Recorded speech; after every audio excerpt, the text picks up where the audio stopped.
El otro día estaba con mis amigas y vino la prima de una de ellas. Os pongo en contexto. Una mujer joven de 29 años con un chiquillo de 3. Nos empezó a contar que le había comprado una cama elástica a su niño y que se había puesto como súper contenta porque ella también podía jugar en la cama elástica y que en el momento en el que se puso a saltar, pues aquello fue una odisea porque empezó a orinarse encima. Ella ya había notado que cuando cogía peso o se reía, se le escapaban unas gotitas, pero no le dio más importancia, ya que pues después del embarazo y el parto puede ser normal. Y la realidad es que lo común no necesariamente es normal y, por supuesto, no implica un signo de salud. Sobre las pérdidas de orina y si son normales o no, es de lo que vamos a hablar en este episodio del podcast. Soy María Plaza, fisioterapeuta y profesora de Pilates, y si quieres invertir en tu salud a través del movimiento, te invito a conocer mi estudio de Pilates online. Además, si tu objetivo principal es mejorar y trabajar tu suelo pélvico, en la descripción te dejo un link que te prometo te va a interesar. Y ahora sí, nos vamos con el episodio. En este capítulo del podcast os quiero hablar de 3 mitos en relación a la pérdida de orina. Las pérdidas de orina es el problema más común cuando hablamos de disfunción de suelo pélvico. Y esto se refleja en todas las preguntas que me hacéis cada vez que hablo de suelo pélvico o que planteo dudas en relación a este tema. Pero por desgracia no se ve solo en las preguntas que me hacéis, sino que hay mucho mito y conocimiento urbano que se va transmitiendo y que no van del todo acorde a lo que es la realidad si pensamos en términos de salud. Por eso, aquí vamos a plantearlos y vamos a desmontarlos un poquito para tener una idea clara de realmente qué implica la pérdida de orina y qué hacer para solucionarlo. El primer mito de todos, y sin duda mi favorito a la hora de tener que desmontarlo, es que es normal a partir de ciertas edades o tras el embarazo tener pérdidas de orina. No es normal a pesar de que sea común, como os he explicado en el ejemplo. Y es que la pérdida de orina no es normal en ninguna situación en la que no sea directamente sentarnos en el baño para orinar.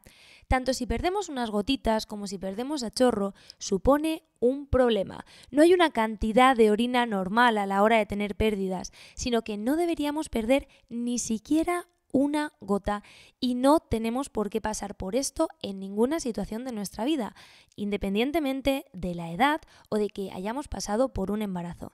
Sí que es cierto que en las primeras semanas después del embarazo, después del parto, puede ser normal, pero exclusivamente en el posparto inmediato, cuando todavía nuestros tejidos están recuperándose. Una vez han pasado estas primeras semanas, debemos recuperar la función de nuestro suelo pélvico con normalidad. Y esto va a depender, en el caso del embarazo, del trabajo que hayamos hecho previo y también del trabajo que hagamos después, sobre todo cuando nos dediquemos a empezar a hacer ejercicio. No podemos empezar a hacer ejercicio de cualquier manera, sino que tenemos que adaptar el ejercicio a la situación actual de nuestro cuerpo, que nuestro suelo pélvico en concreto se va a ver muy alterado, ya que ha pasado por un proceso de dilatación muy grande, aguantar muchísimo peso, y eso requiere una recuperación y una adaptación de las cargas. Por eso, recordar siempre, si pasamos por una cirugía que implique suelo pélvico, si pasamos por un embarazo, todo requiere de un tratamiento especializado y requiere de un entrenamiento y una vuelta a la actividad de forma progresiva y teniendo en cuenta nuestro suelo pélvico. Pero tener pérdidas de orina nunca es normal. No debemos considerar normal ni una sola gota. Dejando de lado el ejemplo del embarazo y volviendo al ejemplo del envejecimiento, es cierto que la edad implica un deterioro progresivo de los tejidos y vamos perdiendo masa muscular. Eso también nos va a afectar a nuestro suelo pélvico, pero no por ello tenemos que aceptar las pérdidas de orina. Si nos mantenemos en forma y cuidamos nuestro suelo pélvico a lo largo de toda nuestra vida, vamos a encontrarnos con una salud cuando lleguemos a la vejez.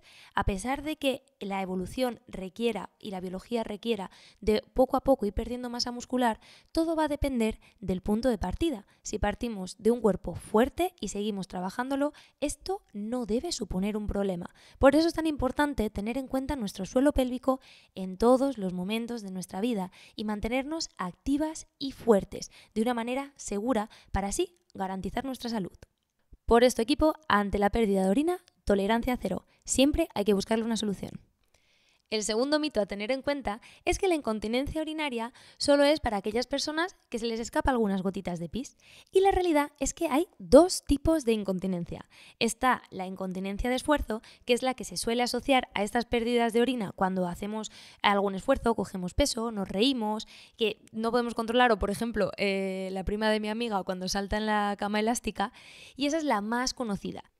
Sin embargo, también tenemos la incontinencia de urgencia. En este tipo de incontinencia, lo que va a pasar es que de repente vamos a tener unas ganas imperiosas de ir al baño y vamos a tener que ir corriendo, incluso si no vamos, sí que vamos a tener pequeñas pérdidas. Esto se suele asociar a una vejiga hiperactiva y en muchas ocasiones, cuando vamos al baño, vamos a orinar y sale muy poquita orina, porque realmente nuestra vejiga no está llena todavía, no es el momento de orinar, simplemente que hay una hiperactividad que genera una necesidad urgente e imperiosa de ir al baño. Esto también es un problema que debemos regular, porque la salud miccional no depende simplemente de que no se nos escape el pis, sino también de que tengamos una frecuencia adecuada, con una cantidad adecuada. Y muchas veces también va relacionado con el trabajo de suelo pélvico, por lo que entrenar la forma en la que vamos al baño y orinamos es súper importante y hay que tener en cuenta tanto la urgencia imperiosa como los escapes. Los dos son problemas relacionados a una mala micción o una mala salud miccional. Por eso hay que tratar ambas situaciones, tanto la incontinencia de urgencia como la incontinencia por esfuerzo. Una de las herramientas más útiles para detectar si tenemos una buena salud miccional son los diarios miccionales. A través de ellos vamos a poder registrar cuántas veces vamos al baño, con qué urgencia tenemos que ir al baño y cuánta cantidad de orina expulsamos. De esta manera vamos a poder ver si es normal nuestra frecuencia o no lo es. Si queréis más información en relación a esto, dejádmelo en comentarios y os escribiré un post para que tengáis todo lo necesario en relación a los diarios miccionales y la urgencia urinaria. Y por último, el tercer mito es que la única solución ante la pérdida de orina es utilizar compresas o salva-slip. Por supuesto, si estáis por aquí ya tendréis una idea de que esa no es la solución. Eso simplemente es un parche, pero realmente no soluciona nada. Y además hay que tener en cuenta que las pérdidas de orina generalmente van a estar enfocándonos a un problema de debilidad de suelo pélvico. Y una debilidad de suelo pélvico no solo va a producir pérdidas de orina que se puede tapar con una compresa, tapar entre muchísimas comillas, sino que la debilidad de suelo pélvico también está relacionado con problemas de estreñimiento, problemas de dolor de espalda, problemas en las relaciones sexuales y un sinfín más de situaciones asociadas al no cuidar y fortalecer esta parte tan importante de la salud de la mujer. Por lo que sin duda la compresa o el salva-slip no es una solución, es un parche a corto plazo que nos puede servir en ciertas situaciones muy específicas, pero luego siempre tenemos que trabajar nuestro suelo pélvico y recuperar su fuerza, su tono, a través de un programa de rehabilitación que nos permita conectar con esta parte de nuestro cuerpo y fortalecerla de forma progresiva, adaptado siempre a las necesidades de nuestro cuerpo en cada momento. No nos tenemos que resignar a vivir pegados a una compresa. Tenemos que intentar buscar esas soluciones que existen y que cada vez están más afianzadas en la sociedad y por suerte cada vez más mujeres eligen. Perdonadme por ponerme intensa, pero es que de verdad que es un tema que me toca, porque es una situación que provoca infelicidad, incomodidad e inseguridad a millones de mujeres y que la solución realmente existe y está ahí. Simplemente hay que ser un poquito constante y ponerte en la guía adecuada. Y después de todo este rollo, como siempre, os voy a hacer un pequeño resumen de los 3 puntos que quiero que os llevéis de este episodio. El primer punto es que no es normal perder ni siquiera una gota de orina. Ante cualquier pérdida de orina hay que acudir a un profesional y valorar cómo se encuentra tu suelo pélvico. El segundo punto es que la incontinencia no es solo la pérdida de orina, sino también va relacionado con la urgencia y la necesidad de tener que ir al baño por encima de la normalidad, que es entre 6 y 8 veces al día. Y por último, vivir pegado a una compresa nunca es la solución, simplemente es un parche a corto plazo, pero lo ideal es ponerte en manos de profesionales para mejorar y fortalecer tu suelo pélvico. Y ahora sí, llegamos al final del episodio y entramos directamente en la sección de preguntas. Recordarte que si quieres hacerme cualquier pregunta, puedes hacerlo aquí abajo en comentarios o en mi Instagram, maplaca_fisio. Estoy deseando leer todas vuestras dudas.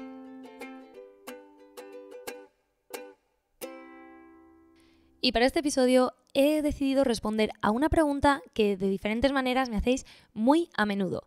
Y ¿es necesario entrenar diariamente el suelo pélvico para que esté en forma? La realidad es que sí y no. Lo importante a la hora de entrenar nuestro suelo pélvico es que tengamos conciencia de él y que lo introduzcamos en nuestro día a día y en nuestra rutina de ejercicio. Si lo hacemos de esta manera, por ejemplo, cuando practicamos pilates, ejercicio funcional o incluso trabajo de fuerza, no va a ser necesario que hagamos un entrenamiento específico y aislado de suelo pélvico. Cuando es necesario este entrenamiento específico y aislado es cuando todavía no tenemos la conciencia necesaria o cuando estamos recuperándonos de algún proceso, cirugía, parto o alguna situación, incluso si la situación es que nunca hemos entrenado nuestro suelo pélvico y tenemos una debilidad debido a que no lo hemos tenido en cuenta a lo largo de nuestra vida. Pero el proceso normal sería, imaginaros que nunca habéis tenido en cuenta vuestro suelo pélvico, pues sí que habría que hacer un primer trabajo de conectar con el suelo pélvico y hacer un trabajo aislado para entenderlo, entender su contracción, entender su coordinación con la respiración y con las fuerzas. Y una vez tenemos esto controlado, podemos llevar ese entrenamiento a nuestras rutinas diarias y ya no es necesario que sumemos una actividad más a nuestro día a día, sino que integramos este entrenamiento en nuestro suelo pélvico en nuestro entrenamiento, que puede ser pilates, yoga o trabajo funcional o lo que elijamos en cada momento. Sí que es cierto que si nuestro entrenamiento, por ejemplo, es correr, bici o algo más aeróbico, os recomiendo siempre que lo combinéis con algo de trabajo funcional. Bajo mi punto de vista, lo mejor siempre es pilates, porque por eso es lo que elijo a la hora de enseñar a la gente, porque me parece una herramienta maravillosa, y en ese trabajo es donde introduciríamos el suelo pélvico. Si no nos apetece hacer otro ejercicio y solo vamos a correr o solo vamos a hacer trabajo más activo o más cardio, sí que tendríamos que hacer un trabajo específico de suelo pélvico para acompañar a esas rutinas de entrenamiento. Y lo ideal sería pues un mínimo de trabajarlo 3 veces por semana. Espero que os ayude toda esta información y siento no ser muy específica, pero es que la realidad es que todo depende de la persona. La clave realmente es que lo tengamos en cuenta siempre y que trabajemos, cojamos peso, nos riamos y hagamos esfuerzos considerando nuestro suelo pélvico y cuidándolo. Si después de toda esta información tienes ganas de cuidar y conectar con tu suelo pélvico y no sabes cómo, tengo la solución para ti. Acabo de preparar un programa de Conecta y Fortalece tu suelo pélvico, en el que de forma online tendrás todas las herramientas necesarias para entender, conectar, fortalecer y proteger tu suelo pélvico. Si tienes ganas de empezar, te dejo toda la información en un link en la descripción. Y ahora sí, toca despedirse. Millones de gracias por haber llegado hasta aquí. Si crees que este episodio le puede ayudar a alguien, compártelo y dame unas estrellitas para poder seguir creando contenido de este estilo. Nos seguimos escuchando en otros episodios, equipazo. Un beso enorme.